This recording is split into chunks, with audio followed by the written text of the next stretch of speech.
Diane in Denmark here. Rah, rah, rah. Can you believe it? We have made it to day 5, jour 5 of our... Oh, why on earth have I been holding on to this declutter challenge? Now, I honestly, if you haven't read the comments on this series, go and do that. But just set your timer before you do, because there have been so many fantastic comments from you. You have been decluttering like crazy, and I'm not saying like huge amounts, but just things that you have been holding on to for years with no good reason or special reason, and you've been able to let go of them. So thanks so much for joining in the challenge. It's given me tons of inspiration moving forward of things that I will be able to let go of. And you know, it's been things like pieces of countertop that you've had behind a sofa, or boxes from items that you bought years ago, or instruction manuals for bikes that your kids have, and your kids are now in their 30s. I mean, we have just been holding on to these things. And what I hope I've shown you this week is that we've been hanging on to these things, and we've been hanging on to a lot of you know, of bad stuff, and then you know, inside our heads, and it can be kind of from bad memories, or you've been trying to hold on to something in the past. You've not kind of been able to move forward with things.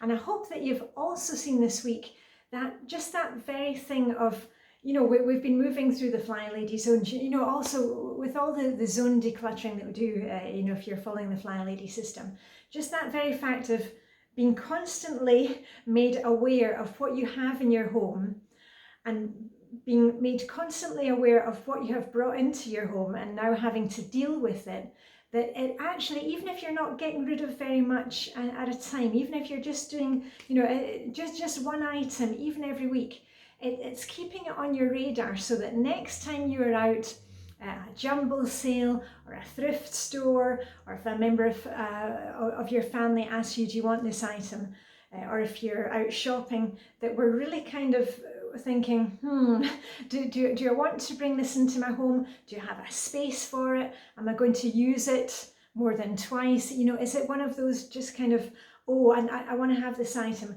Have you actually put any kind of thought into it? If you buy this item, or accept this item, or bring home this item, you've got to find a space for it, you've got to take care of it, you know, whatever it is. Everything requires a little bit of upkeep. Is it going to be a problem when you are cleaning? You know, are you going to have to move things around? So hopefully I've given you a wee bit of push, not just to let go of this stuff that's kind of holding you back, but also show you that just by doing this general thing of decluttering, you know, on a regular basis, it really stops the clutter building up again, that we're not bringing stuff in.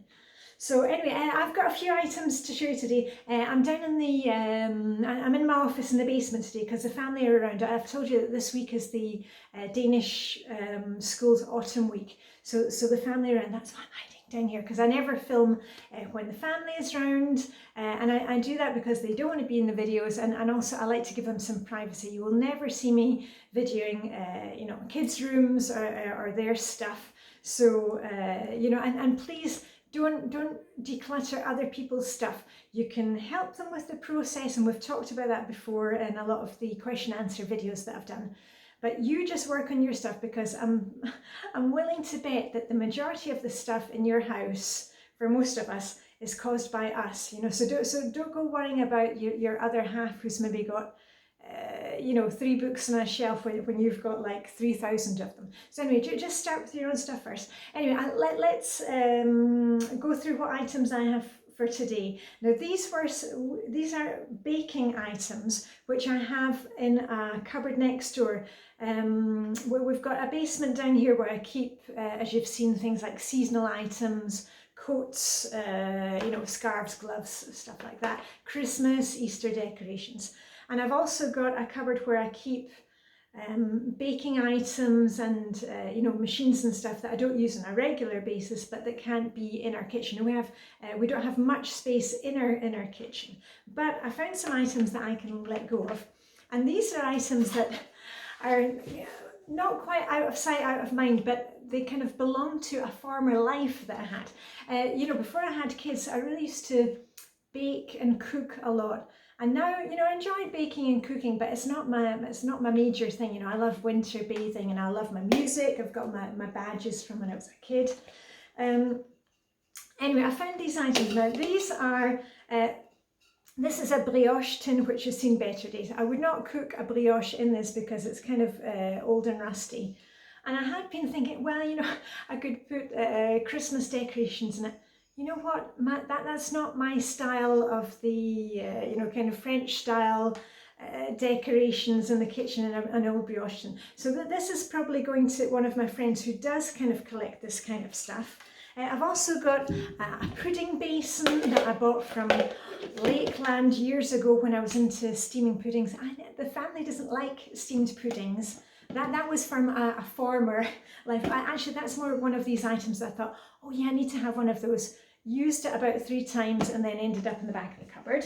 Maybe you've got some of those items too. You know, you buy them in a cook shop and think, oh yeah, think about this, are you really going to use them? Another case in point, I thought, oh, a nice different shape of tart case. Again, used it 2 or 3 times. It looks great if you have like green asparagus in it, but apart from that, I mean, I've got other standard size quiche tins that I use. So that's going out. Another one that's not a big size, that's going out too. And I've already put them in a bag for going. Go me. Remember when you're decluttering, always set up so you've got a bag for giveaway, a bag for your recycling. Also more of the cooking ones where I used to do the little, yes. And the rings, remember in the 80s and 90s where we were watching all the cooking programs and we were doing the food stacked in the rings.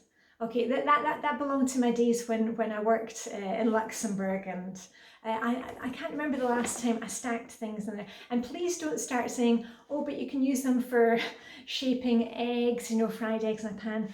That is not my life, okay? If you want to do that, that's fine. And please, when you're decluttering, don't kind of bother the rest of the family saying, oh no, you should hold on to it and you should use it for something. If you don't want it, you know, pass it on, but don't force people to take the stuff that you're not using or hold on to. Oh, and also some cutters that we used to use when the kids were small. My kids are now 17 and 19 and there's no way they want to use these cutters for cutting out lettering for a cake, and if they do, they'll do it by hand. So this belonged to like a former life that we had. This is not the life that we're living now, and I'm going to pass this on to somebody else who's going to love using this, maybe with their kids. And so just think about that when you're looking through your stuff. Is it actually for the life that you're living right now, or is it a kind of fantasy life that you have that you're going to be doing all these crafting things, or you know, or was it just a kind of whim at the time that you thought, oh yes, I'll be doing all this, and it never really happened? Maybe it's time to let go of that, let go of the guilt. You know, if you've spent the money is gone. But as I said, let it be a lesson that moving forward, you're not going to make the same mistake again, and that you know, let's pass this on to somebody who's going to use it and love it. So anyway, I'm going to get these things into the bag and get those passed on to somebody else. Remember, if you can, pass it on to, you know, if you've got things like perfume, you know, books, any kitchen equipment, anything that can still be used, pass them on to a charity shop, women's shelter, the vet. You know, if you've got things like old towels and, you know, sheets that have seen better days, let's just get them passed on. And you know, please remember that the reason that we're doing this is not just to be, you know, throwing out stuff, but so that we can actually enjoy the things that really bring back good memories. You know, I've still got all my badges from when I used to go to punk concerts when I was, you know, in my early teens. So that we can just appreciate what we have, and we've actually got time to look after what we do have instead of wasting time on all these things that are just taking up space, not just in our houses, but you know, between our ears. So anyway, I hope you've enjoyed our little series here. Tell me today what you have got rid of. And remember, if you go and read the comments, set the timer, because I kind of got carried away reading the comments the other day. But a great source of inspiration if you're not kind of sure where to start. And the next time I will see you, I shall be going through the Flylady Control Journal for the holidays. What is that? It is the, you know, if you celebrate Christmas or Hanukkah, if you are planning a baby shower, Ramadan, 50th birthday party, it's just basically a party planner for anything, any big event that you're planning. Now, Flylady uses it right here, right now for planning for, you know, Thanksgiving and Christmas, and I will be walking you through how I'm using it for us this year. So anyway, I shall see you in that video, and all I've got left to say is live long and prosper, may the Danish sugar be with you, and a final rah rah rah, and go us for doing the 5 days, woo! And I'll see you very soon. Okay.